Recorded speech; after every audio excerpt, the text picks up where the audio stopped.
colectivas, o quizá una ley reglamentaria del artículo 17 constitucional. Sin embargo, todo se materializó en una reforma, una serie de disposiciones secundarias federales. La materialización de la expectativa que había abierto el artículo 17 constitucional solo se tradujo en una reforma publicada en agosto de 2011 al Código Federal de Procedimientos Civiles, al Código Civil, a la Ley Federal de Competencia Económica, a la Ley Federal de Protección al Consumidor, a la Ley Orgánica del Poder Judicial de la Federación, a la Ley General del Equilibrio Ecológico y la Protección al Ambiente y la Ley de Protección y Defensa al Usuario de Servicios Financieros.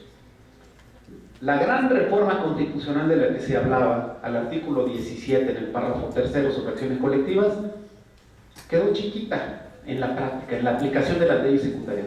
Se materializó en leyes secundarias que poco o nada tienen que ver con el verdadero sentido de lo colectivo, como nosotros lo entendemos o como a lo largo de la historia nosotros lo conocíamos.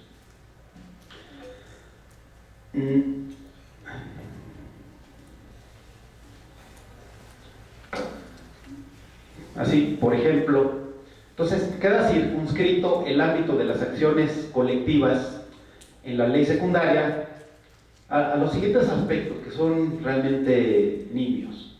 Son relaciones de consumo, bienes o servicios, medio ambiente, que es la parte más importante.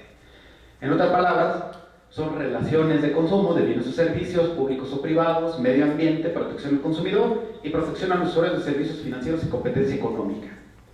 Vuelvo a preguntar ahora a partir de esta reforma, ¿sería posible que los ciudadanos de Acapulco interpusieran una acción colectiva? La respuesta es no.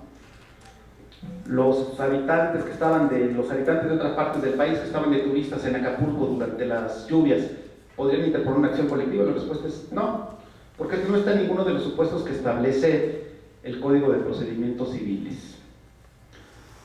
Habría que trascenderlo. Y esto queda corto y no solamente tiene impactos jurídicos, tiene impactos de otra naturaleza. Porque las materias no debían estar limitadas, debió ampliarse el espectro a todo lo que implica lo colectivo. Les voy a dar dos ejemplos que a lo mejor pueden parecer chocantes a algunos de ustedes. Después de varios años, el SME ya llega a un acuerdo con el gobierno federal para que algunos de quienes no pudieron jubilarse en su oportunidad y después del conflicto y desaparecida la empresa, ahora sí tengan un régimen especial de jubilación. Lo obtuvieron a través de la instancia correspondiente, que era los tribunales del trabajo. No, lo obtuvieron a través de movilizaciones, a través de otras vías, negociación política. Quizá, lo pongo como supuesto, quizá si hubieran tenido a su alcance una acción de tipo colectivo, que no necesariamente fuera un procedimiento laboral, quizá hubieran llegado a eso, quizás se hubiera podido desarticular el movimiento porque tendrían un cauce legal. Lo mismo pasa con las movilizaciones de los maestros. La posibilidad de llegar al amparo implica que se publiquen primero las leyes. No hay una acción previa, antes, posterior o de otra naturaleza más simple que permitan unas acciones de ese tipo. Ahorita vemos, por ejemplo, lo que está pasando ahora desde el lado del punto de vista positivo, que no ha sido fácil, y es un tema relacionado con lo que va a exponer la doctora. Apenas el día de antier, el juzgado 12º de distrito en materia civil concedió una medida precautoria a partir de una acción colectiva. Una acción colectiva interpuesto por un grupo, y en él se concede una medida preventiva para que ninguna de las empresas que están en México, que se dedican a los transgénicos, no voy a decir los nombres, estas empresas que ustedes seguramente conocen, para que ellas se abstengan de continuar con sus procedimientos de cultivo, diseminación, siembra de maíz transgénico en México.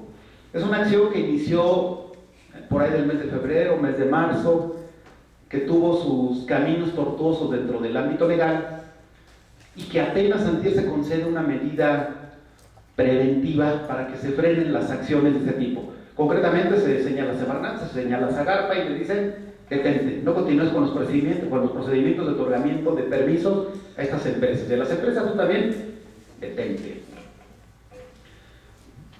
Si es un procedimiento, si es una vía, hay una opción. No ha sido fácil el camino que ha seguido la colectividad, que en este caso se tuvo que integrar con más de 60 miembros, entre organizaciones civiles, individuos particulares, con una representación y siguiendo un camino un poco extraño que desde mi punto de vista está contemplado en el Código Federal de Procedimientos Civiles. El camino que la ley señala para este tipo de acción colectiva es la presentación de la demanda. ¿Presentaron la demanda? Sí. Bueno, a ustedes les puede parecer extraño el siguiente concepto, que quizá deje buscar procesalmente cómo llamarlo, procedimentalmente cómo llamarlo. Esa primera etapa se llama presentación de la demanda.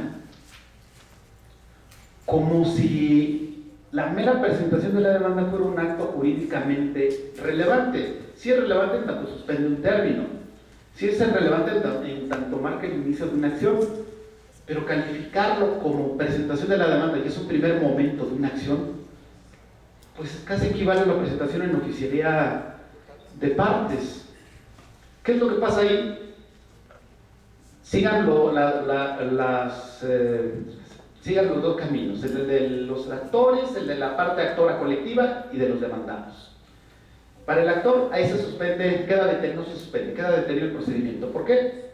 Porque primero tiene que revisarse la continuación, si es procedente, si hay legitimidad, se le tiene que dar vista a la demandada, que diga si está de acuerdo, que no está de acuerdo, que presente, si considera que existen causales de improcedencia, se le da una vista por 5 días, espérenme. Ahí hay una palabra importante: al demandado sí se le emplaza.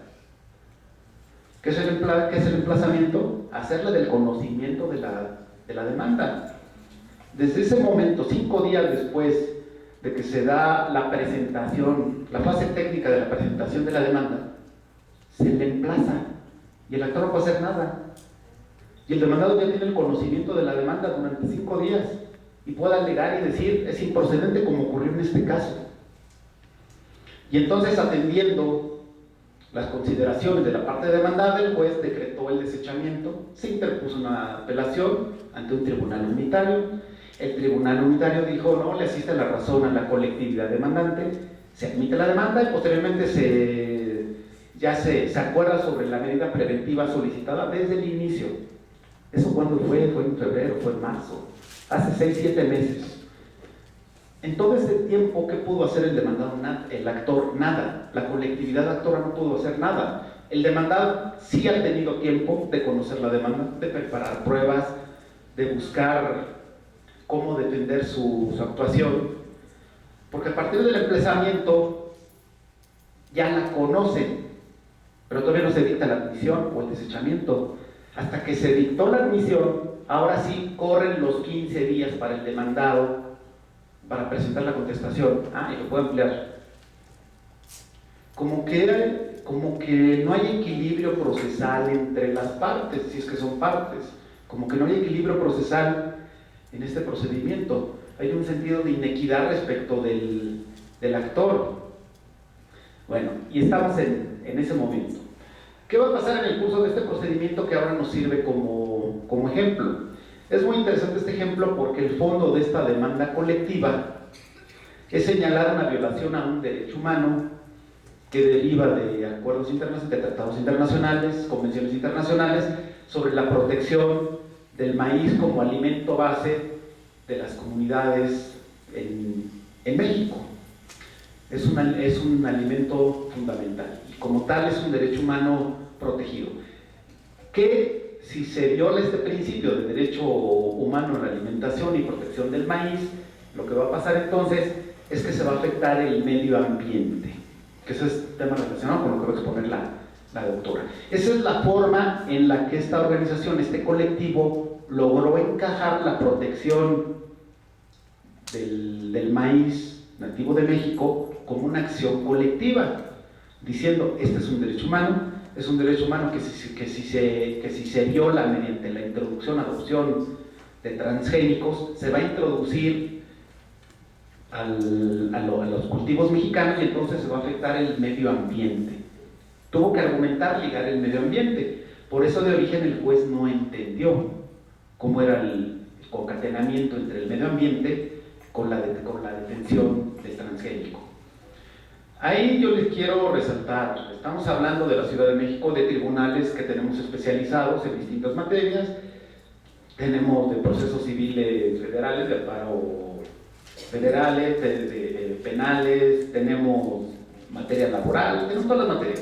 En la Ciudad de México estamos en óptimas condiciones respecto del Poder Judicial y respecto de sus facultades, pero en otros estados no. Un mismo juzgado de distrito conoce de distintas materias, lo mismo ve laboral, lo mismo conoce civil, que conoce penal, que conoce de amparo, que conoce de procesos. No tienen un gran grado de especialización. Ciertas dificultades las encontramos aquí. Imagínense en zonas donde no hay la especialización y aparte no hay la posibilidad de ejercer acciones colectivas estatales. Bueno, eso es respecto del Código de Procedimientos Civiles. No quiero cansarlos mucho en ese tema. Yo les pediría que le den seguimiento a esta acción colectiva, es muy interesante.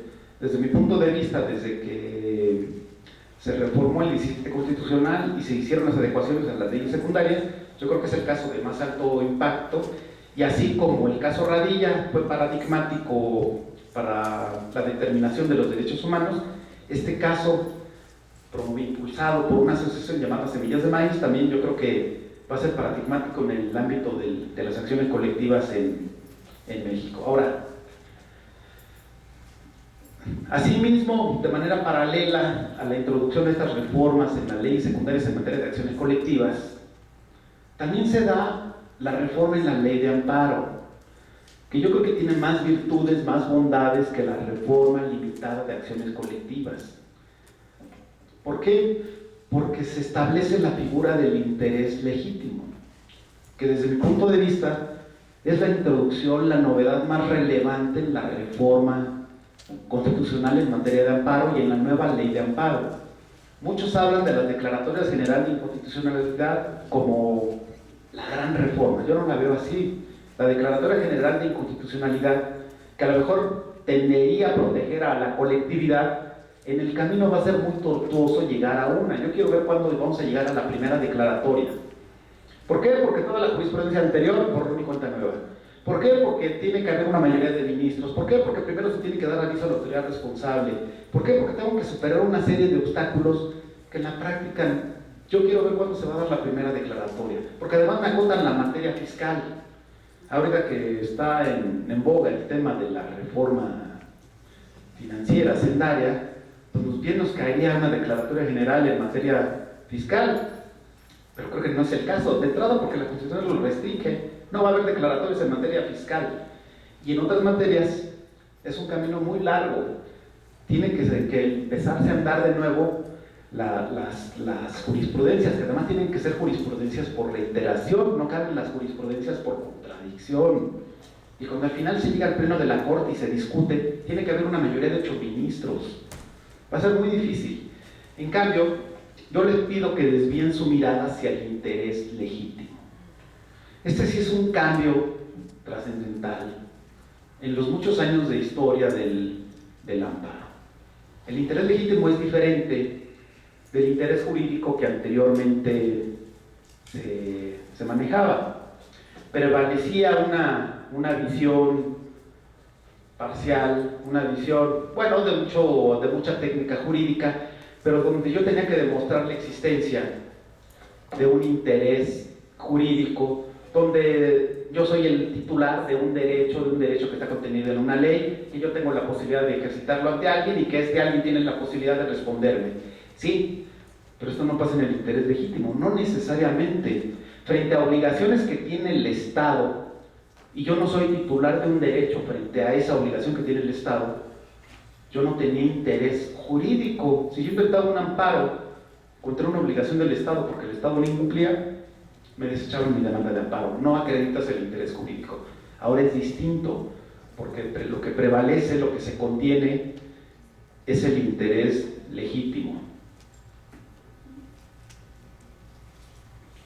Voy a dar una definición, creo que es muy concreta, sobre lo que es el interés legítimo, porque se han manejado muchas teorías distintas sobre esto, pero hay algo que lo conceptualiza muy fácil.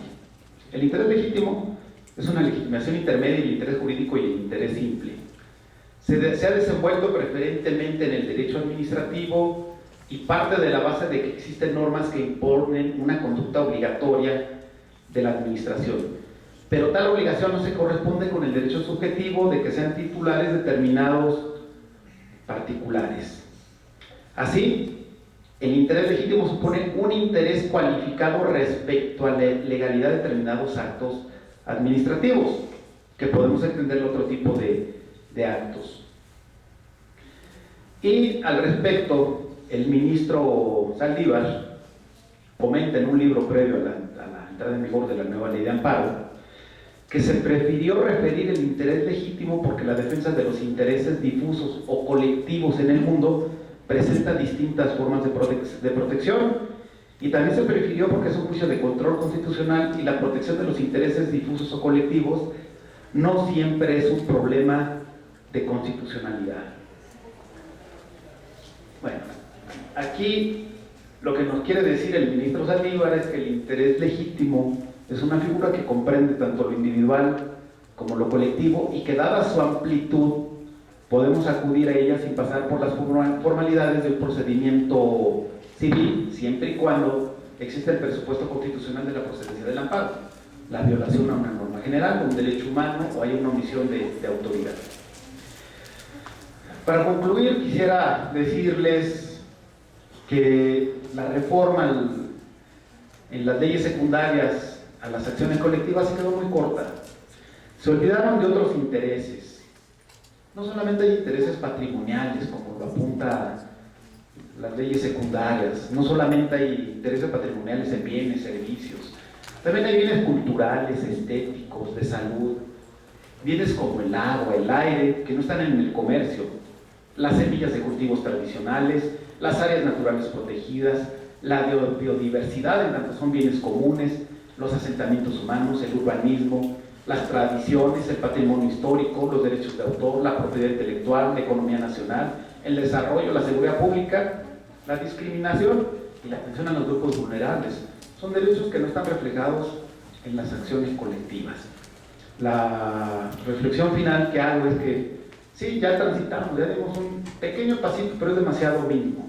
Tenemos que dar un paso más grande de tal forma que haya una verdadera protección a los bienes y derechos e intereses colectivos. Muchas gracias.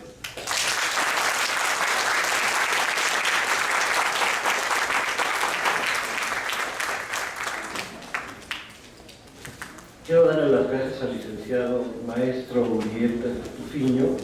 Vamos a dar paso a la última de nuestras exposiciones. Es a cargo de la doctora Isabela López Escobedo. Ella viene de la Universidad Autónoma Metropolitana. Es investigadora de esta universidad, de la unidad Coajimalpa, y nos va a hablar sobre el tema de la biotecnología tradicional y moderna. Doctora.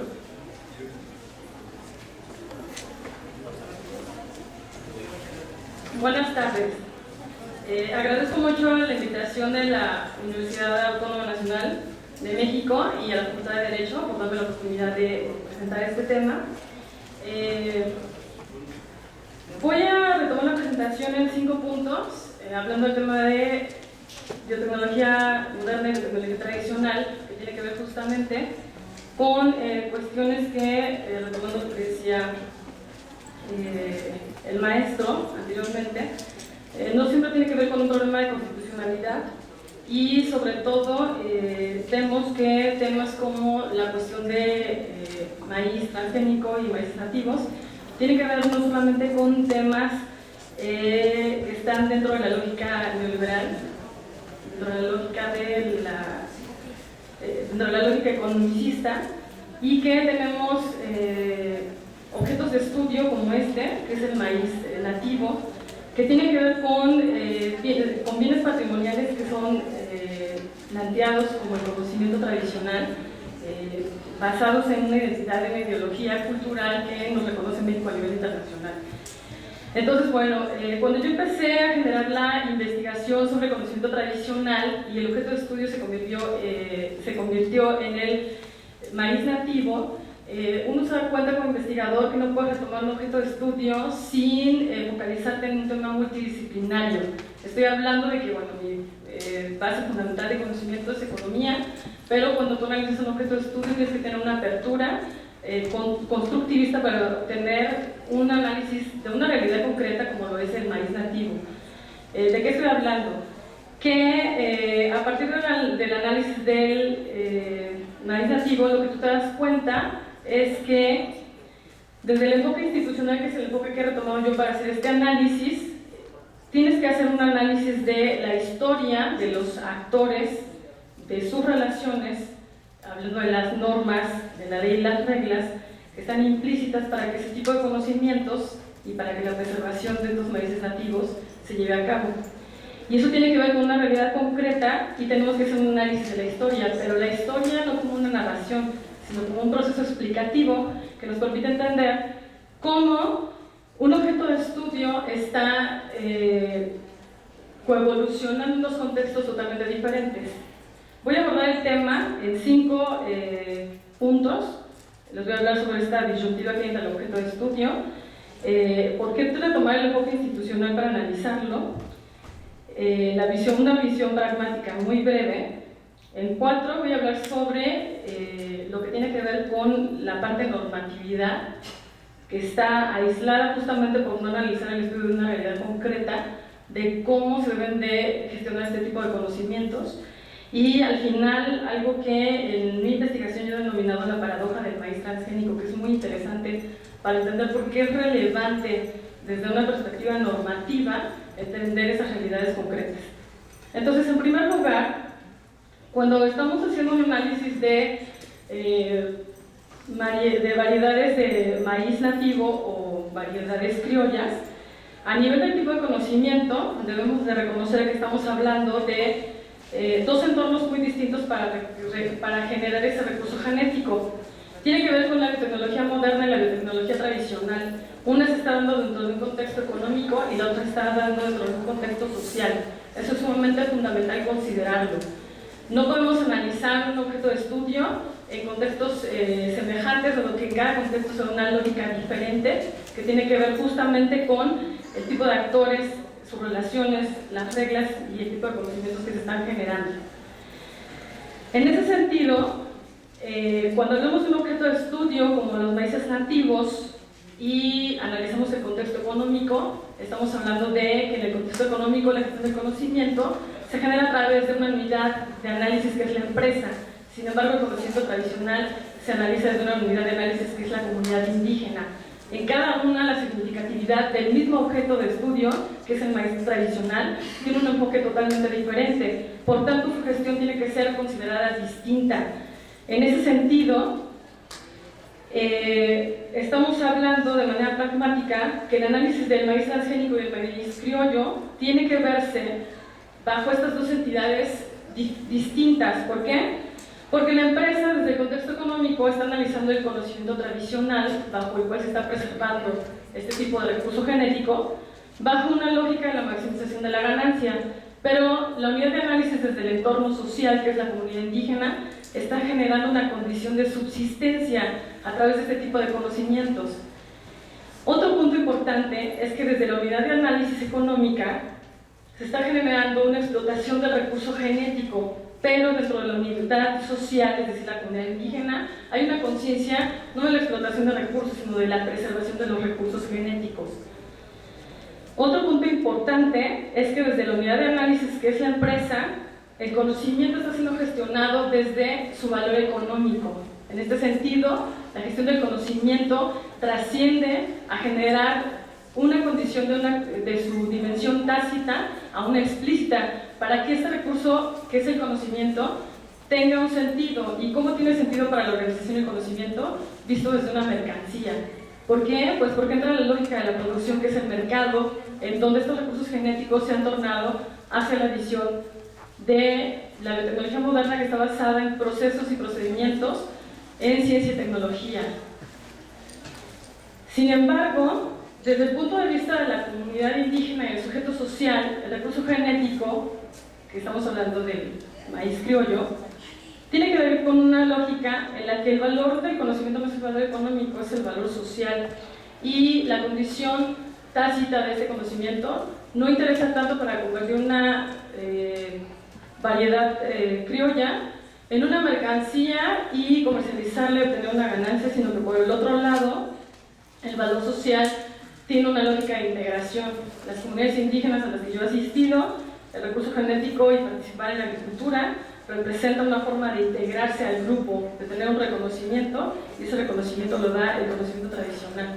Entonces ese sentido social, visto desde el contexto, es fundamental. Hablando en materia de derecho, el recurso genético en la economía tiene que ver desde la visión del derecho normativo, desde una visión formal. Sin embargo, desde el punto de vista de la comunidad indígena, las comunidades están basadas en sus principios en el derecho consuetudinario, es decir, que el recurso genético no tiene una lógica económica, sino que más bien se considera, además de ser un recurso de subsistencia y de satisfactores de las necesidades alimenticias, un factor basado en la significatividad, en la cultura y en otros aspectos que tienen que ver más bien con el sentido de la gestión de los intangibles más que con los tangibles como lo generan en el mercado.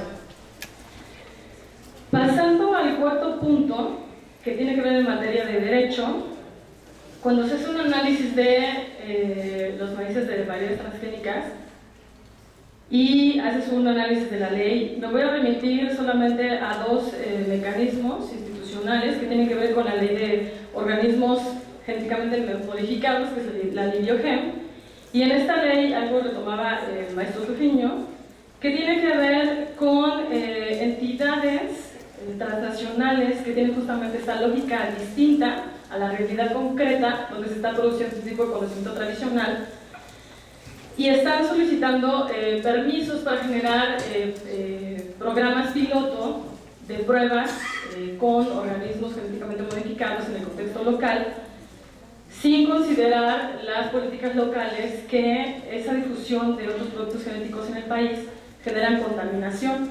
Y estamos hablando de una contaminación ambiental que no solamente tiene que ver con la simple desaparición de los recursos nativos, sino que tiene que ver con la desaparición de justamente estas lógicas locales que se han preservado y que son fundamentales para seguir reproduciendo este tipo de conocimientos que nos permitan tener una diversificación no solo cultural, sino genética.